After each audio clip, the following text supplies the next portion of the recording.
Welcome to 12 to Your Health. I'm Dr. Derek DeSilva. Medical advancements are now making what seemed impossible possible. Today we've got Neurosurgeon Dr. Kevin Yao from Metropolitan Neurosurgery Associates in Jersey City and Inglewood here. He's performed brain surgery, you ready for this? On someone who was awake and talking while it happened.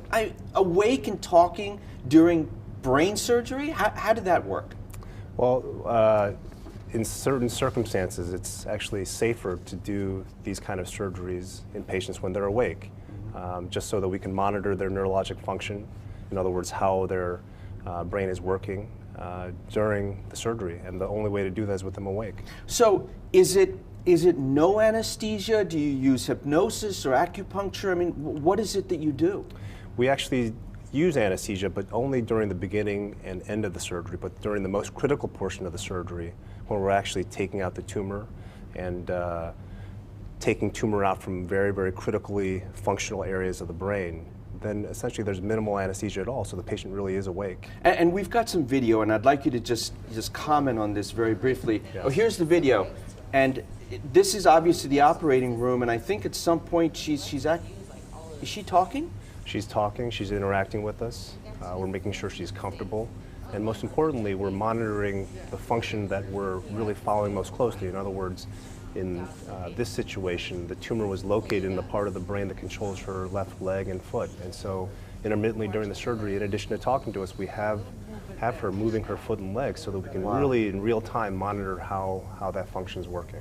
That is absolutely fabulous. So it's not for every neurosurgical procedure, right? That's It's right. not for every brain surgery. There are specific, can you get a little bit more specific as to what type or where? Yes. So there's certain functions that we can monitor very well during the surgeries, and when we're taking out tumors in parts of the brain that control movement and or speech, those are typically patients who may be candidates for awake surgery.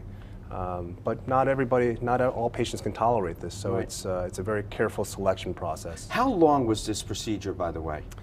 The surgery itself was about 3 hours. And then her time of anesthesia, pre and in the beginning, at the end, how long? About 45 minutes on each end of the surgery. Wow. Yeah. And obviously she did well through the procedure? She's done great. She's done great. The surgery turned out very well. We were able to take out the tumor, and everything went perfectly well. Super. Well, thank you so much for joining us. Keep up the great work. Thank you. Pleasure to have you here.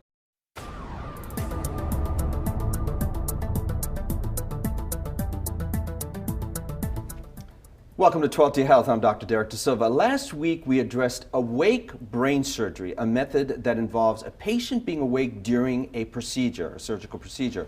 We talked with Neurosurgeon Dr. Kevin Yao from Metropolitan Neurosurgery Associates in Jersey City and Inglewood. He's here to join us again today. And also, we are joined by the patient, Lee Davidson, who underwent this groundbreaking surgery. Thank you very much for joining us today. Of course. So, when I heard that we were going to do this interview segment, I thought, how do you do brain surgery on somebody who's awake?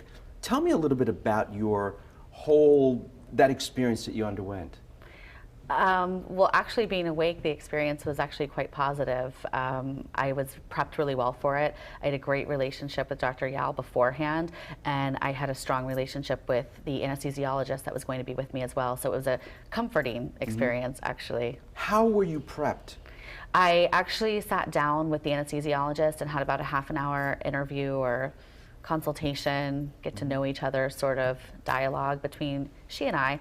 And then Dr. Yao and I had some pretty in-depth conversations about it as well, answered all my questions and just really put me much more at ease. So Dr. Yao, what did those conversations involve with her?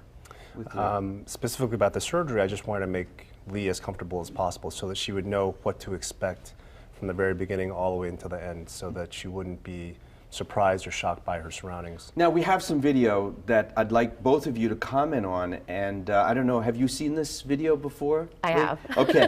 When you look at a video like this, what does that feel like? You know, here it is, right here.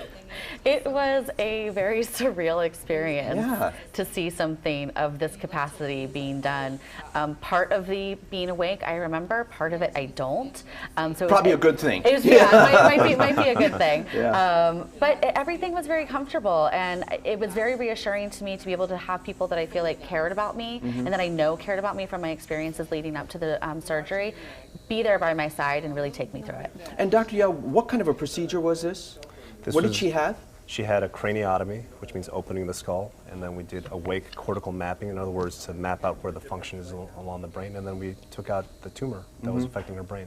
And getting through the surgery, everything was fine. You know, you were dancing before you came on the set, so obviously you're doing well. I am doing very well. And the recovery, what was the recovery like? The recovery was actually pretty good.